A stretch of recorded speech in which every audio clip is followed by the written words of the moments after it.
The gavel cracked like a gunshot, and the world of tech billionaire Ilara Vance shattered into silent, suffocating pieces. Across the cavernous, opulent courtroom, her own attorney, the man she was paying a fortune, was calmly packing his leather briefcase, refusing to meet her eyes. "Conflict of interest, Your Honor," he'd said, a cold, legal phrase that felt like a death sentence. He was abandoning her. The multi-billion-dollar fraud case, a labyrinth of lies spun by her former CFO, now rested squarely on her shoulders alone. The voracious media in the gallery leaned forward, smelling blood in the water. Ilara, a titan of industry who commanded boardrooms, felt her knees weaken, the polished mahogany of the defense table the only thing keeping her upright. She was utterly, devastatingly alone. Before this story of courage unfolds, if you believe in kindness and second chances, do something kind for our channel. Hit that like button, comment I believe, share this with someone who needs hope, and subscribe to Grandma's Book. For more tales where the human spirit shines brightest, unknown to Ilara, witness to this entire, brutal spectacle was a man the world made a habit of not seeing.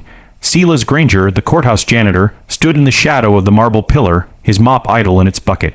He saw not the billionaire, but a woman etched in pure despair. He knew the architecture of this building, the cold floors, the echoing halls, the scent of lemon, polish, and dread. He'd cleaned countless courtrooms after the drama had faded, sweeping up the psychic debris of broken lives. His own life had been built on quiet struggle, on raising his daughter Sophia alone after losing his wife, on finding dignity in honest work. In Ilara's frozen posture, he saw a reflection of his own moments of absolute desolation. As the judge called for a recess, granting a mere 24 hours for Ilara to find new counsel, an impossibility in a case this complex, the room erupted in a cacophony of noise.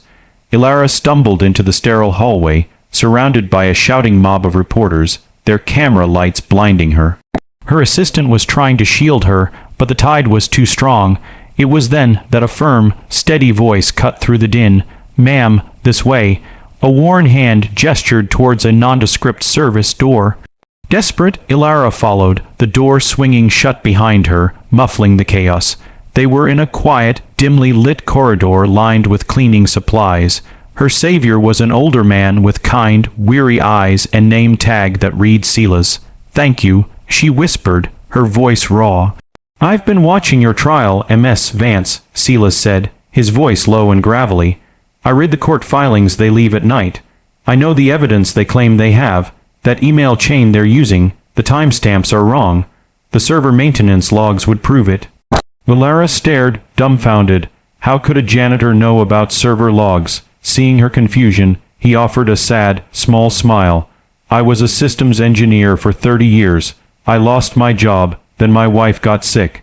This," he said, gesturing to his uniform, "pays the bills and keeps the lights on."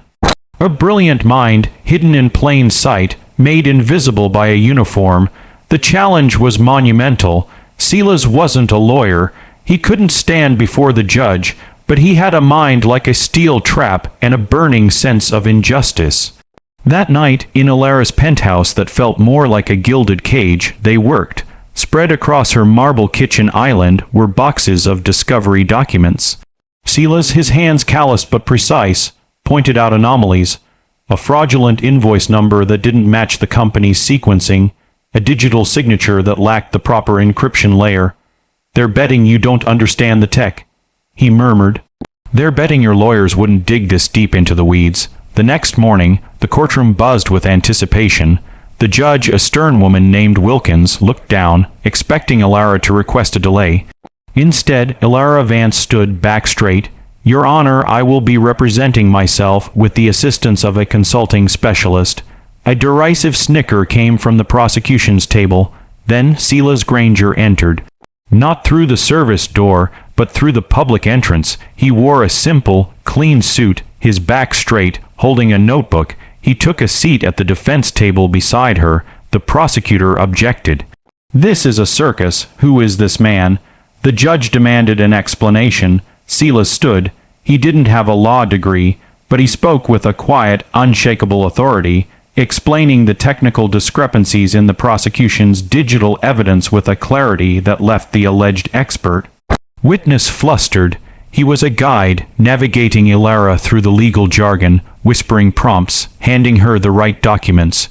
When the prosecutor bore down on her, Silas would scribble a single, clear line on a notepad. Ask about the firewall log from May 12th. Or the contract clause on page 43. He was her lighthouse in a storm of legal malice. The tide began to turn. The judge's impatience with the prosecution grew. Their case, built on a foundation of technical complexity meant to intimidate, began to crack under the simple, factual scrutiny of a man who truly understood it.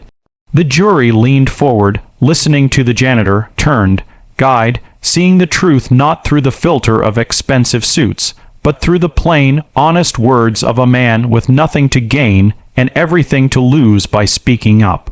The final day of the hearing arrived. The prosecution, reeling, made a fatal error, misstating a key technical fact. Silas's hand shot up, a reflex of knowledge. All eyes turned to him. The judge arched an eyebrow.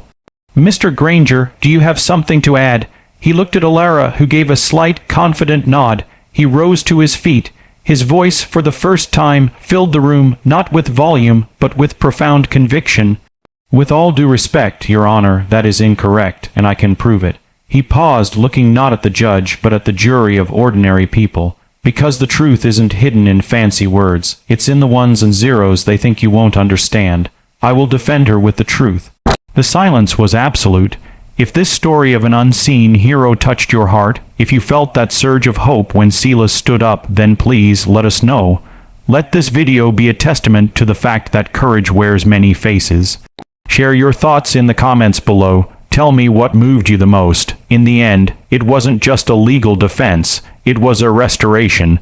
The judge dismissed the most serious charges. The case unraveled.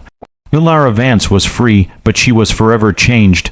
As they walked out of the courthouse, the sun warming their faces, she turned to Silas, tears finally falling freely. "How can I ever thank you?"